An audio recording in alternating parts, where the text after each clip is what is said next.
विजयपुर काम पर रहे वाला हूँ और इसको नजीक के गांव में मेरी बेटी बहन है बाकू लगो साथ में फिर वहाँ आगे तो ये सब सामान मैं रसम मलाई को ले जा रहा हूँ या मैं कचू कपड़ा और कचू खाने को सामान है खाने का सामान। हाँ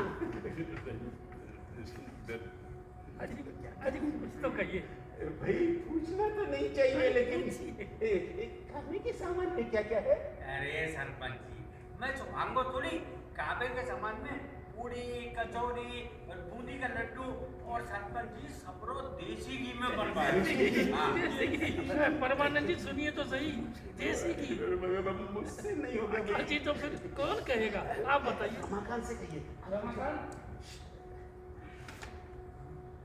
भाइयों, पंचायत ने मुझ पर एक बड़ा धर्म संकट डाल दिया।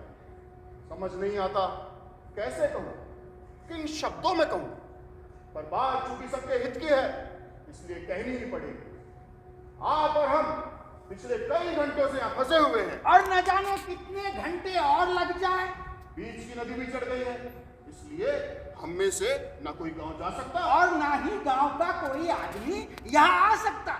हो सकता है रात भी यहाँ काटनी पड़े। और कल का भी क्या ठिकाना।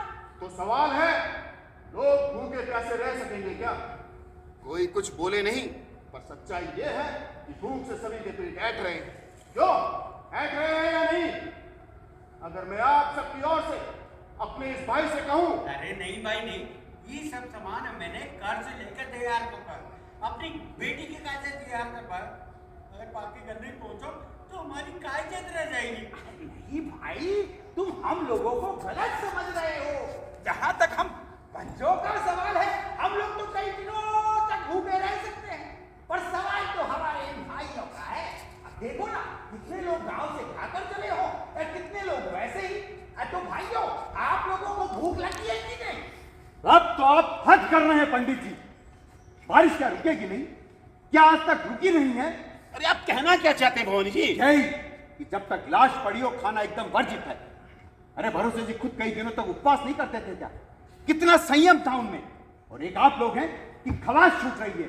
क्या सोच रही होगी भरोसे जी की आत्मा? अब मैं शास्त्र की ही बात करने जा रहा था भवानी जी, पर आप तो नाहक भड़कने लगते हैं। देखिए, ये खाना किसी काम का नहीं रहा, इस पर मुर्दे की छाया पड़ चुकी है। अगर इनकी बिटिया की ससुराल वालों को ये बात पता लग गई तो लेने के जाने पड़ जाएंगे इनके। अरे इतना ही समझा है आपने भरोसे जी को। उनके पवित्र पार्थिव शरीर की छाया से कोई भी वस्तु अपवित्र कैसे हो सकती है? आप तो जरूरत से ज्यादा भावुक हो रहे हैं भवानी जी।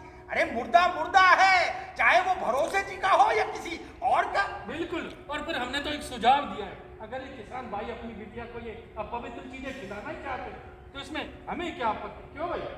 तो आप लोग इन अपवित्र चीजें ने क्यों खाना चाहे? हम नहीं, ये लोग, क्योंकि सब लोग भूखे हैं और घोर संकट में फंसे हैं। हाँ, और फिर साधारण जिंदगी का एक धर्म होता है, विपत्ति के समय का दूसरा। अगर विपत्ति के समय धर्म बदल जाए पंडित जी, तो वो धर्म कैसा? अरे आप तो गीता जानते हैं, उसमें लिखा है स्वधर्मे निधनम श्रेय, यानी अपने धर्म में मर जाना ही उचित है। मैं फिर कहता हूं, जब तक दाह संस्कार नहीं हो जाता कोई कुछ नहीं खाएगा। लोग खुद से मर जाए। अगर ये मुसाफिर खाना नहीं लाते तो क्या होता? अरे तब की बात होती यार, लेकिन अब तो खाने की बात सुन के मुंह भड़क गई है। पंडित जी, ये खाबे को सामान सचमुच में बेकार है कोई? अब शास्त्र तो यही कहता है, या तो बिटिया को नुकसान है जाएगा। ये मसान की चीज को अच्छा नहीं मानते, उससे नुकसान हो सकता है। तुम्हारी विद्या के घर पर भी इसका प्रतिकूल प्रभाव पड़ सकता है। ऐसी बात है पंडित जी, तो आप लोग खाने पर ही आए, वो तन को फेंक बेचो तो बढ़िया ही है। आपका क्या ख्याल है परमानंद जी? भाई लोगों से पूछिए, भूख तो उनको भी लगी होगी। ये तमाशा बंद होगा या नहीं? क्या आप लोग भरोसे जी की लाश के पास बैठकर पूरी कचौरी और बूंदी के लड्डू खाएंगे? अरे भरोसे जी की जितनी छिछालेदार कर चुके हैं उतनी काफी नहीं है क्या?